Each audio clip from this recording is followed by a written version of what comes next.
بسم اللہ الرحمن الرحیم۔ معزز سامعین، السلام علیکم ورحمۃ اللہ وبرکاتہ۔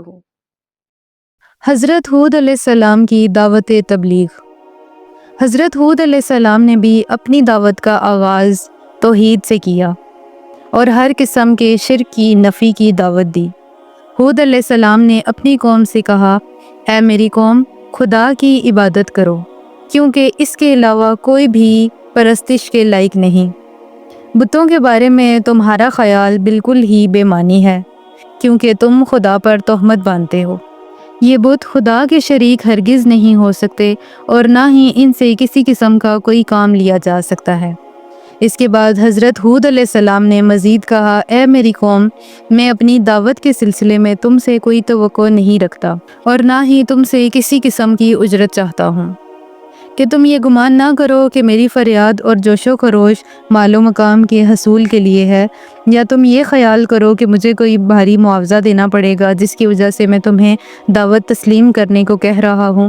میری اجرت صرف اس ذات پر ہے جس نے مجھے پیدا کیا، جس نے مجھے روح اور جسم بخشے ہیں، اور تمام چیزیں جس نے مجھے عطا کی ہیں، وہی میرا خالق اور رازق ہے۔ اور اگر میں تمہاری ہدایت اور سعادت کے لیے کوئی قدم اٹھاتا ہوں تو اصولاً اس کے حکم اطاعت میں ہوتا ہے، لہٰذا جزا و سزا اسی سے ہی چاہتا ہوں، نہ کہ تم سے۔ اس کے علاوہ تمہارے پاس جو کچھ بھی ہے وہ تمہارا نہیں ہے، بلکہ سب کچھ خدا کا دیا ہوا ہی ہے۔ کیا تم یہ بات نہیں سمجھتے؟ اے میری قوم، اپنے گناہوں پر خدا سے بخشش طلب کرو، پھر توبہ کرو اور اس کی طرف لوٹ آؤ۔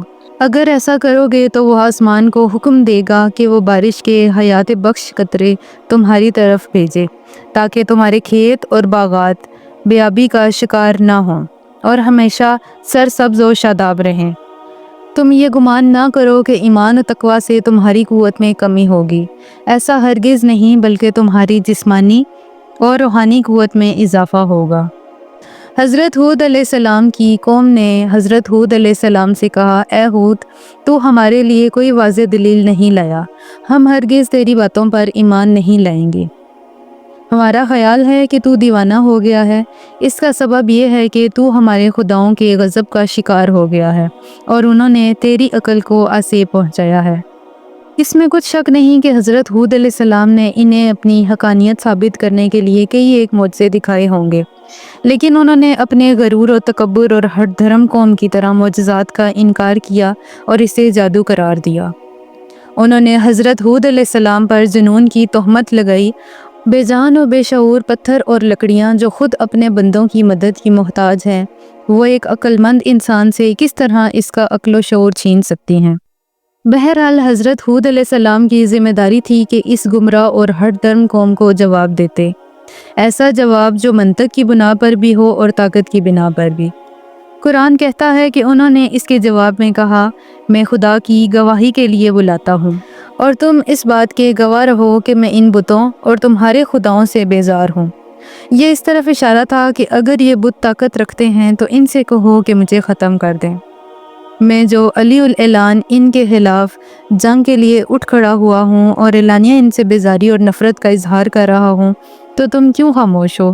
کس چیز کے منتظر ہو؟ مجھے نیست و نابود کیوں نہیں کر دیتے؟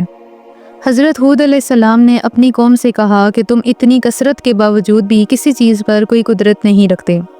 اگر سچ کہتے ہو تو تم سب مل کر میرے خلاف سازش کر سکتے ہو اور مجھے لمحے بھر کی بھی مہلت نہ دو۔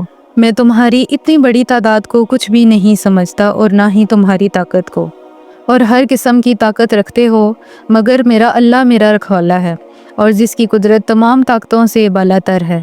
میں نے خدا پر توکل کیا جو میرا اور تمہارا پروردگار ہے۔ یہ خود اس بات کی دلیل ہے کہ میں جھوٹ نہیں بول رہا ہوں۔ یہ اس امر کی نشانی ہے کہ میں نے دل کسی اور جگہ نہیں باندھ رکھا۔ اگر تم صحیح طرح سے سوچو اور اپنی عقل کا استعمال کرو تو یہ خود ایک معجزہ ہے کہ ایک انسان تنہا بہت سے لوگوں کے بیہودہ عقائد کے خلاف اٹھ کھڑا ہوا ہے۔ اگر تم راہ حق سے منہ پھیرو گے تو اس میں میرا کوئی نقصان نہیں ہوگا۔ میں نے اپنا پیغام تم تک پہنچا دیا ہے۔ یہ اس طرف اشارہ ہے کہ یہ گمان نہ کرو کہ میری دعوت قبول نہ کی جائے گی تو اس میں میری کوئی شکست ہے، اس میں تمہارا اپنا ہی نقصان ہے۔ دراصل یہ سچے رہبروں اور راہ حق کے پیشواؤں کے لیے ایک درس ہے کہ انہیں اپنے کام پر پریشانی کا سامنا کرنا پڑ سکتا ہے۔ جیسا کہ بت پرستوں نے آپ کو دھمکی دی تھی، اس کے بعد آپ انہیں شدید طریقے پر عذاب الہی کی دھمکی دیتے ہوئے کہتے ہیں کہ اگر تم نے دعوت حق قبول نہ کی تو خدا عنقریب تمہیں نابود کر دے گا اور کسی دوسرے گروہ کو تمہارا جانشین بنا دے گا اور تم کسی قسم کا نقصان نہیں پہنچا سکو گے۔ اور یہ بھی جان لو کہ میرا پروردگار ہر چیز کا محافظ ہے اور ہر حساب و کتاب کی نگہداری کرتا ہے۔